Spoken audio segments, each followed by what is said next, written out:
मिनिटं होत आहेत. ऐकूयात ठळक मराठी बातम्या. आकाशवाणी नागपूर. हेमांगी कुलकर्णी आपल्याला ठळक बातम्या देत आहे. जनविश्वास विधेयक 2026 हे भारताच्या प्रगत भविष्यासाठी ऐतिहासिक पाऊल असल्याचं मुख्यमंत्री देवेंद्र फडणवीस यांनी म्हटलंय. 79 कायद्यांमधील 1000हून अधिक ब्रिटिशकालीन जाचक तरतुदी रद्द झाल्यामुळे देशात व्यापारातील सुलभतेला मोठी चालना मिळेल असा विश्वास त्यांनी व्यक्त केला. उत्तर प्रदेशचे दहशतवाद विरोधी पथक एटीएसनं दहशतवादी कारवायांची योजना आखणाऱ्या संशयित गटातील 4 सदस्यांना अटक केली आहे.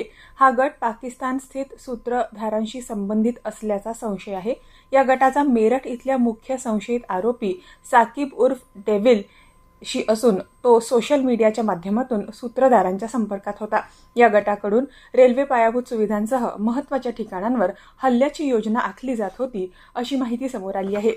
बुलढाण्याचे जिल्हाधिकारी डॉ. किरण पाटील यांच्या नाविन्यपूर्ण सहज प्रणाली आणि महसूल मित्र या उपक्रमांची राज्य सेवा हक्क आयोगानं विशेष दखल घेतली आहे. AI तंत्रज्ञानावर आधारित बुलढाणा सहज सेवा महसूल या आराखड्याच्या माध्यमातून जिल्ह्यातील शेतकरी आणि सर्व स्तरातील नागरिकांना ऑनलाईन मोबाईलद्वारे कागदपत्र उपलब्धतेची सुविधा पुरवण्यात येते आहे. मुंबईत पार पडलेल्या आयोगाच्या 31व्या बैठकीत या उपक्रमाचं सादरीकरण करण्यात आलं. यावेळी आयोगाने या उपक्रमाची प्रशंसा करत ही सुविधा संपूर्ण महाराष्ट्रात लागू करण्याची शिफारस राज्य सरकारकडे केली आहे. थायलंडमध्ये बँकॉक इथं सुरू असलेल्या जागतिक पॅरा तिरंदाजी मालिकेच्या अंतिम फेरीत भारतानं 3 सुवर्ण पदकांची कमाई केली. महिला गटात भारताच्या शीतल देवी आणि पायल नाग यांचा समावेश असलेल्या संघानं कझाकिस्तानवर विजय मिळवत सुवर्ण पदक जिंकलं.